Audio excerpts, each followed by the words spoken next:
I had a journey last week. I had had quite a tough week, a lot of work, pressure. I've been working on a project of my own that I'm extremely enthusiastic about, and yeah, I do tend to get carried away.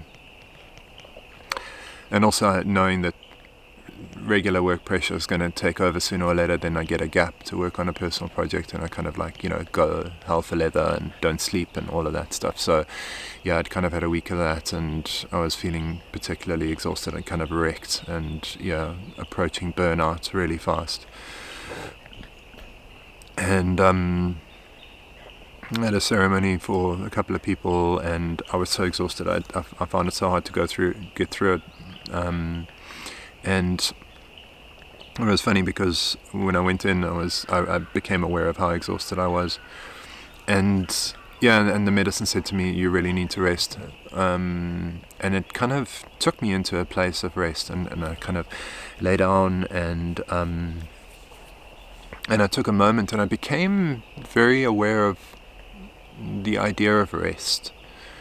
The question I was asking was, am I resting? I'm lying down. I've disengaged my mind. I'm not running, the hamster's not running around on the wheel right now. I'm lying down, so I'm resting my body. I'm resting my mind. But what I wanted to know was, is that enough? Do we need to sleep in order to rest? Does that reboot or that, restoration happen only when we sleep? Or is it enough to rest? And this was kind of important to me because, some people don't get a lot of sleep or don't get the opportunity to sleep, and also, it's just important to know whether taking a few minutes and maybe lying down, even if it isn't sleeping, is actually reversing anything, or is it just stopping it from getting worse? Is it a pause or is it a rewind? So I was looking into this in my journey, and I realized that it can be a rewind. All of the chemical processes in your body required to flush out the cortisol and a lot of the negative byproducts of that stress and all of that are all there. They're all available.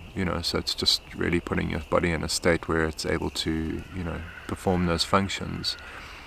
But in order for that to be effective, what became apparent to me was that you need to identify what rest actually is. So if you just run a long race or whatever, rest would be a very different thing than if you had just prepared to submit your PhD and you hadn't slept in 3 days and you'd been stressing about trying to finish that, or a deadline at work or something like that. Two very different kinds of rest.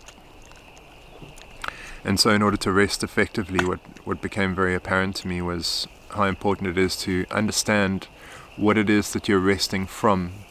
So if you're resting from a state of mental anxiety and you go and lie down and you pull out your phone and you start reading Facebook stuff or whatever, and each thing you read brings up some kind of a emotional response, that's not really resting the aspects of your mind that you're trying to rest. So yeah, it became just very important in that moment to identify what it is that you're resting from, what mechanism inside you has been overused, and to ensure that your rest is addressing that particular mechanism acutely, and to watch your thoughts and to understand that thoughts, if you've been solving a problem, and that's what's brought you to the stressful point, then don't sit in your mind and solve problems. It doesn't mean you have to go and sit in a Zen position and kind of like clear yourself out. No, it just means that understand which mechanisms were overused and then to address resting those mechanisms. So, if your mind has been overused, you could be resting by going and having a walk, and conversely, if your body's been overused, you could be resting by playing video games. But, so it's very important that you're resting the right thing, and looking at that in detail, really, really analyzing what parts of your mind and watching where those, almost feeling your mind and understanding what's tired. that really helped me.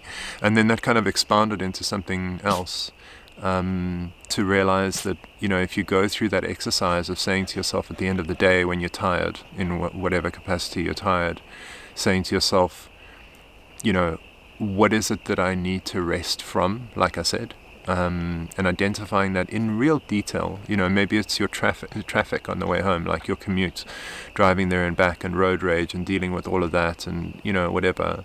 Maybe that stresses you out, and you feel exhausted from that, and you really need, and it makes you kind of frustrated, or impatient, or whatever.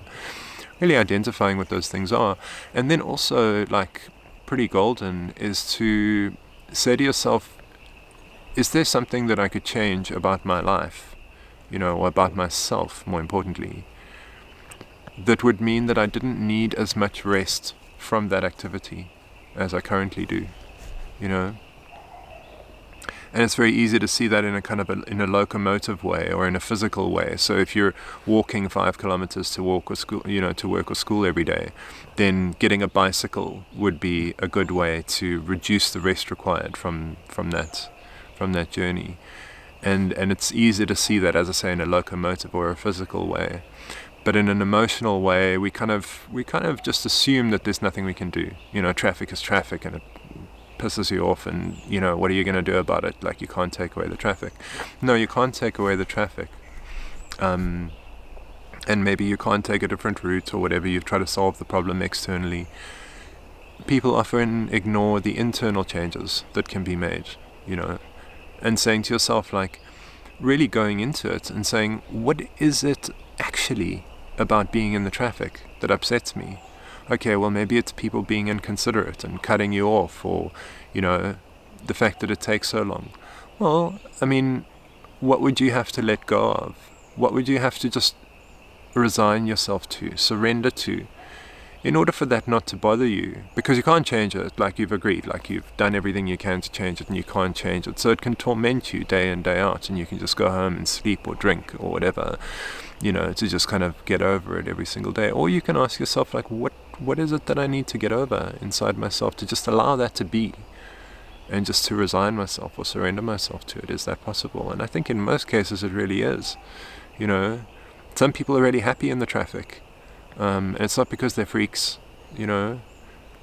it's because they don't let that stuff, they don't occupy the negative space inside themselves. They've let go of their expectations, So maybe see if you can just let go of your expectations of the journey going the way you want it to go. Allow it to just go however it goes, and be okay with that. And it goes for all the stresses, dealing with our children, or family, or friends, or whatever the thing is. You might have triggers that keep coming up over and over. If the situation's not going to change, or it isn't changing, or maybe you're not sure when or how it could change, maybe you can change. Maybe something about you can just smooth it over, see it with a sense of humor, maybe.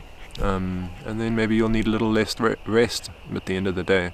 Rest will be something that you're doing while you're out and about.